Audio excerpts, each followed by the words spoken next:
ഇപ്പോൾ മൃതദേഹം വസതിയിൽ നിന്ന് കൊണ്ടുപോവുകയാണ്. എറണാകുളം ടൗൺ ഹാളിലേക്കാണ് മൃതദേഹം കൊണ്ടുപോകുന്നത്. 1 മണി മുതലാണ് ടൗൺ ഹാളിൽ പൊതുദർശനം. 1 മണി മുതൽ 3 മണി വരെ അവിടെ ആളുകൾക്ക് അവസാനമായി കാണുന്നതിന്, പ്രിയപ്പെട്ടവർക്ക് അവസാനമായി കാണുന്നതിന് അവസരമുണ്ടാകും. അതിനുശേഷം മൃതദേഹം തിരികെ ഉദയംപേരൂരിലെ വസതിയിലേക്ക് കൊണ്ടുവരും. നാളെ രാവിലെ 10 മണിക്കാണ് സംസ്കാരം. ഇപ്പോൾ ആംബുലൻസിലേക്ക് മൃതദേഹം കയറ്റുകയാണ്. മൃതദേഹം കൊണ്ടുപോകുന്നത് ടൗൺ ഹാളിലേക്കാണ്. എസ് വിജയകുമാർ വിവരങ്ങളുമായി. വിജയകുമാർ, മുഖ്യമന്ത്രി എത്തുമെന്നൊരു വാർത്തയുണ്ടായിരുന്നു, പക്ഷേ അദ്ദേഹം ഒരു പരിപാടിയിൽ പങ്കെടുത്തുകൊണ്ടിരിക്കുകയാണ്. ഒരുപക്ഷെ ടൗൺ ഹാളിലേക്കാകാം എത്തിച്ചേരുന്നതെന്ന് തോന്നുന്നു. ഏതായാലും മൃതദേഹം അവിടെ നിന്ന് കൊണ്ടുപോവുകയാണ് ടൗൺ ഹാളിലേക്ക്. അനുജ, മൃതദേഹം ടൗൺ ഹാളിലേക്ക് കൊണ്ടുപോവുകയാണ്.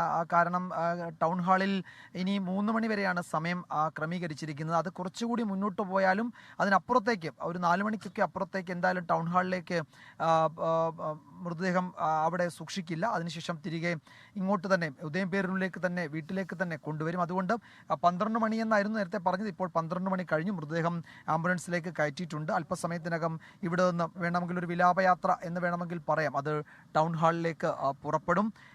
മുഖ്യമന്ത്രി പിണറായി വിജയൻ അദ്ദേഹം ഇന്ന് കൊച്ചിയിൽ അദ്ദേഹത്തിന് ചില പൊതുപരിപാടികളിൽ പങ്കെടുക്കാൻ അദ്ദേഹം വന്നിട്ടുണ്ട്. അദ്ദേഹം ശ്രീനിവാസനെ കാണാൻ ഉറപ്പായും വരും, അത് അറിയിക്കുകയും ചെയ്തിട്ടുണ്ട്. ഇവിടേക്ക് വരും എന്നാണ് അറിയിച്ചിരുന്നത് ആദ്യം. പക്ഷേ എനിക്ക് തോന്നുന്നത് ചില അദ്ദേഹം വ്യക്തമായ ഈ പരിപാടികളിൽ പങ്കെടുക്കേണ്ടതുള്ളത് കൊണ്ട് കുറച്ച് സമയം കൂടി കഴിയുന്നു എന്ന് മാത്രമേ ഉള്ളൂ. അദ്ദേഹം ഒരു പക്ഷേ ടൗൺ ഹാളിലായിരിക്കാം, അല്ലെങ്കിൽ ഇവിടെ 3 മണിക്ക് ശേഷം ഈ വീട്ടിലേക്ക് എത്തുമ്പോഴായിരിക്കാം. അദ്ദേഹത്തിൻ്റെ ഭൗതിക ശരീരം അല്പസമയത്തിനകം ടൗൺ ഹാളിലേക്ക് കൊണ്ടുപോവുകയാണ്. നമ്മൾ അദ്ദേഹത്തിൻ്റെ വീടിന് മുന്നിലുള്ള ഒരു പ്രധാനപ്പെട്ട വഴിയിൽ, ഒരു വലിയ വീതിയൊന്നുമില്ല ആ വഴിയിൽ ഇപ്പോൾ നിൽക്കുകയാണ്. ആ വഴി നിറയെ വാഹനങ്ങളാണ്.